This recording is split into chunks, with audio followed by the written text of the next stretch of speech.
Hey there, fitness enthusiasts! Today, we're diving into the world of high-level hockey training and exploring some exercises that might be a little too intense for the average gym goer.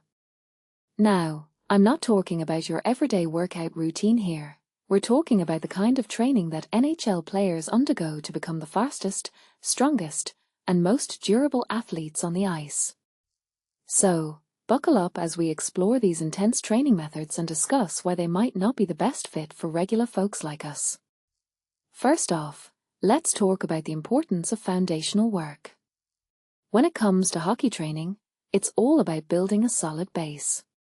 Whether you're a college athlete or a professional, the in-season training window is crucial. And guess what? Even us regular folks can benefit from this approach. Strength, mobility, stability, and fitness. These are the pillars of a solid workout routine, and they're just as important for us as they are for elite athletes. Now, here's where things get interesting. When it comes to the introductory phase of training, it's all about slow and steady progress. No explosive lifts in the first week, folks.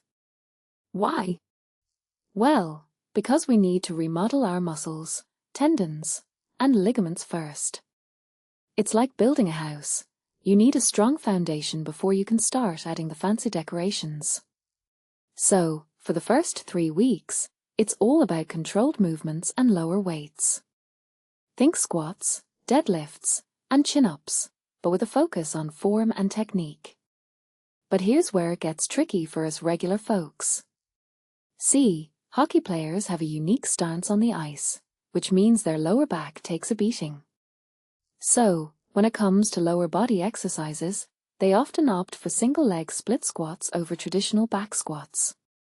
And here's the thing, we might actually be better suited for those back squats.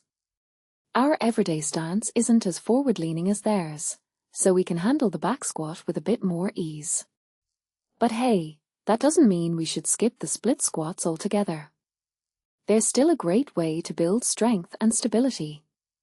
As we progress through the training phases, things start to get a little more intense. Phase 2 is all about strength, and that's where we might want to proceed with caution.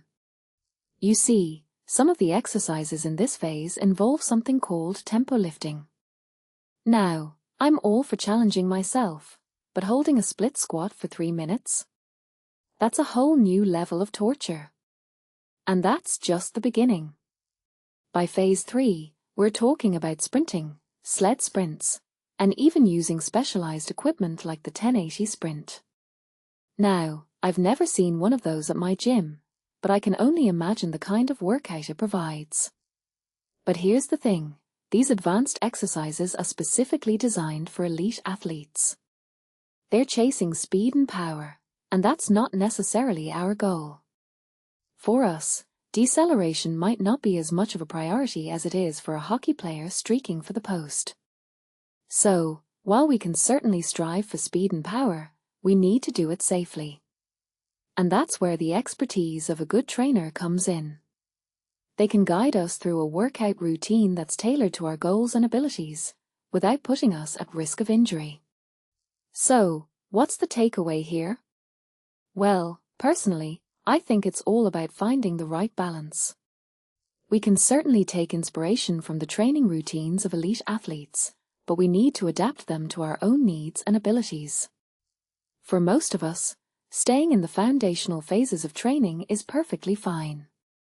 We can focus on building strength, mobility, and stability without pushing ourselves to the extreme. And you know what? That's totally okay. We don't need to be NHL players to lead a healthy and active lifestyle. So, let's leave the intense training to the professionals and find our own path to fitness. Thanks for joining me on this exploration of high-level hockey training. I hope it's given you some food for thought, and maybe even inspired you to take a closer look at your own workout routine. Until next time, stay active and stay safe.